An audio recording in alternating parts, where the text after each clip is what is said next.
मैंने कुछ टॉपर्स की स्ट्रैटेजी देखी, लेकिन फिर सभी टॉपर्स की स्ट्रैटेजी देखने के बाद आपको अपना समय तय करना होता है। नाम बता दिए और एजुकेशनल बैकग्राउंड क्या था आप? मेरा नाम इशिका है, मैंने एमए किया है ज्योग्राफी से। अच्छा, आपका ऑप्शनल और मीडियम? इंग्लिश मीडियम है, ज्योग्राफी ऑप्शनल है मेरा। ओके मैम, आपने तैयारी वगैरह कहाँ से की थी? मेरी सेल्फ स्टडी से मैंने किया है। अच्छा, सेल्फ स्टडीज़ की थी। Yeah. ओके, जनरल जो हिंदी का पेपर है उसके लिए क्या स्टडी आपने बनाई थी और पेपर कैसा था? मैंने प्रीवियस ईयर्स के क्वेश्चंस पेपर सारे सॉल्व किए थे और उनसे रिलेटेड जो क्वेश्चंस थे उन्हीं को मैंने किताबों से पढ़ने की कोशिश की थी। जो अपठित गद्यांश था वो ठीक था, इजी था, लेकिन व्याकरण टफ था। वाक्यांश के लिए एक शब्द और प्रत्यय ये सब थोड़े टफ थे और कुछ मुहावरे अलग अलग थे जो पिछले सालों में नहीं आए थे। बाकी ठीक था, मतलब मीडियम लेवल का पेपर था। ओके मैम, क्या हिस्ट्री रही आपकी, मतलब कौन सा अटैम्प्ट है, ये सब थोड़ा बता दीजिए। मेरा ये फर्स्ट अटेम्प्ट है। First attempt? हाँ। और यूपीएससी की कोई जर्नी रही है?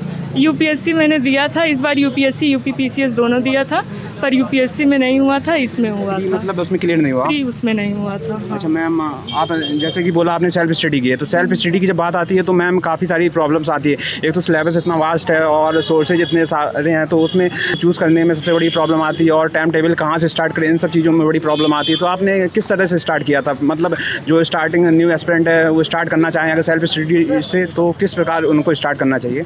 मैंने कुछ टॉपर्स की स्ट्रैटेजी देखी, लेकिन फिर सभी टॉपर्स की स्ट्रैटेजी देखने के बाद आपको अपना समय तय करना होता है कि कितना समय आपके पास है और उस हिसाब से आपको प्रत्येक विषय के लिए करना रहता है कि इतने महीने में मुझे इसको पढ़ लेना है और उसको पढ़ते रहिए, रिवाइज़ करते रहिए। बाकी कहीं आपको दिक्कत हो रही है तो यूट्यूब पे, टेलीग्राम पे वीडियोज़ हैं, आप अपने डाउट्स उससे क्लियर कर सकते हैं। पर एक टाइम टेबल रहना चाहिए, अगर आप उसको फॉलो करते हैं तो सिलेबस बड़ा है लेकिन सब कुछ नहीं पढ़ा जा सकता है, कुछ चीज़ें छूटेंगी, लेकिन जो इम्पॉर्टेंट चीज़ें हैं उसको आदमी कवर करके मार्क्स ला सकता है। कुछ चीज़ें छूटती हैं बाद में, लेकिन फिर टाइम टेबल बहुत इम्पॉर्टेंट है कि एक स्ट्रैटेजी, एक टाइम टेबल रहना चाहिए। तो मैम जैसे कि मेंस के अभी पेपर चारों लगे हैं, कंटिन्यू लगे हैं, तो रिवीजन का इसमें बहुत बड़ा इंपॉर्टेंट रोल होता है। रिवीजन करने का टाइम ही नहीं मिलता है, तो आप किस तरह आप आगे को फेस करेंगी चीज़ों को? शॉर्ट नोट्स, लॉन्ग नोट्स में से उसको शॉर्ट में आपको जो चीज़ें लग रही हैं कि इम्पॉर्टेंट हो सकती हैं पर आप भूल जाएंगे, उसको लिख लेना चाहिए, फिर लास्ट टाइम में आदमी वही देखता है। ओके मैम, शॉर्ट नोट बनाने की क्या ट्रिक होनी चाहिए, थोड़ा बता दीजिए। वो सब आपको, वो किसी की कोई ट्रिक नहीं है, आपको जो बेहतर लगे, आपको जो चीज़ें नहीं याद हो रही हैं आपको वो लिखना चाहिए, तो उसकी कोई ट्रिक नहीं है, आपको जैसा बेहतर लगे वैसे करना चाहिए। ओके मैम, यूपीपीसीएस प्री और मेंस के बीच में काफ़ी कम समय लगता है, तो उसको कैसे यूटिलाइजेशन करना चाहिए? हाँ, वो आदमी साल भर पढ़ा रहता है तो चीज़ें याद रहती हैं, लास्ट टाइम आपको शॉर्ट नोट्स और रिवीजन पे ही निर्भर करना रहेगा। तो पहले से आपका पढ़ा रहना चाहिए, लास्ट टाइम पे सब कुछ नहीं हो पाएगा। फिर भी आप प्रीवियस ईयर क्वेश्चंस और जो इम्पोर्टेंट टॉपिक्स हैं उन पे ज़्यादा ध्यान दे सकते हैं, करंट अफेयर्स पे ज़्यादा ध्यान दे सकते हैं। ओके मैम, ज्योग्राफी ऑप्शनल आपने बताया ना? ओके, तो ज्योग्राफी ऑप्शनल किस प्रकार हेल्प करता है जीएस के पेपर में, थोड़ा बता दीजिए, और चूज़ करना कहाँ तक सही रहेगा?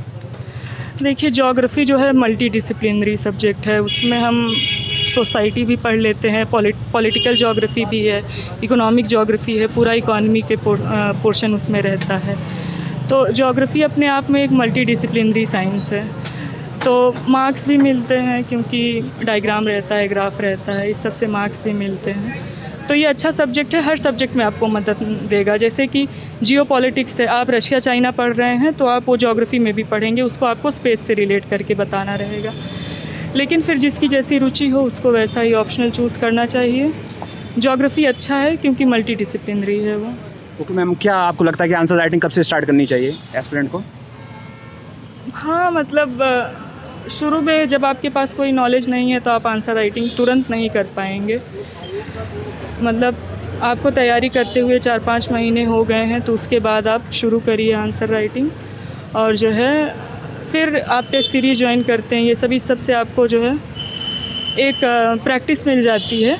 1-2 आंसर्स 3-4 महीने, 4-5 महीने बाद लिखने चाहिए, 1-2 आंसर्स लिखते रहने चाहिए। शुरू में ज्योग्राफी ऑप्शनल में लगभग कितना समय लग जाता है कवर करने में? मेरा पढ़ा हुआ था क्योंकि मैंने एमए में पढ़ा था, तो फिर भी 2 महीने मिनिमम, 2-3 महीने लगेंगे। थोड़ा बता पाएँ अगर एस्पिरेंट के लिए? हाँ, सोर्सेज वगैरह क्या था? सोर्सेस वगैरह सविंद्र सिंह फ़िज़िकल ज्योग्राफी के लिए, माजिद हुसैन ह्यूमन ज्योग्राफी के लिए, आरसी तिवारी और Khullar human geography second paper के लिए। बाकी सेटलमेंट का सिद्धार्था की बुक आती है वो ठीक है, बाकी माजिद हुसैन और इस सब से काम हो जाता है। Okay ma'am, best of luck आगे के लिए।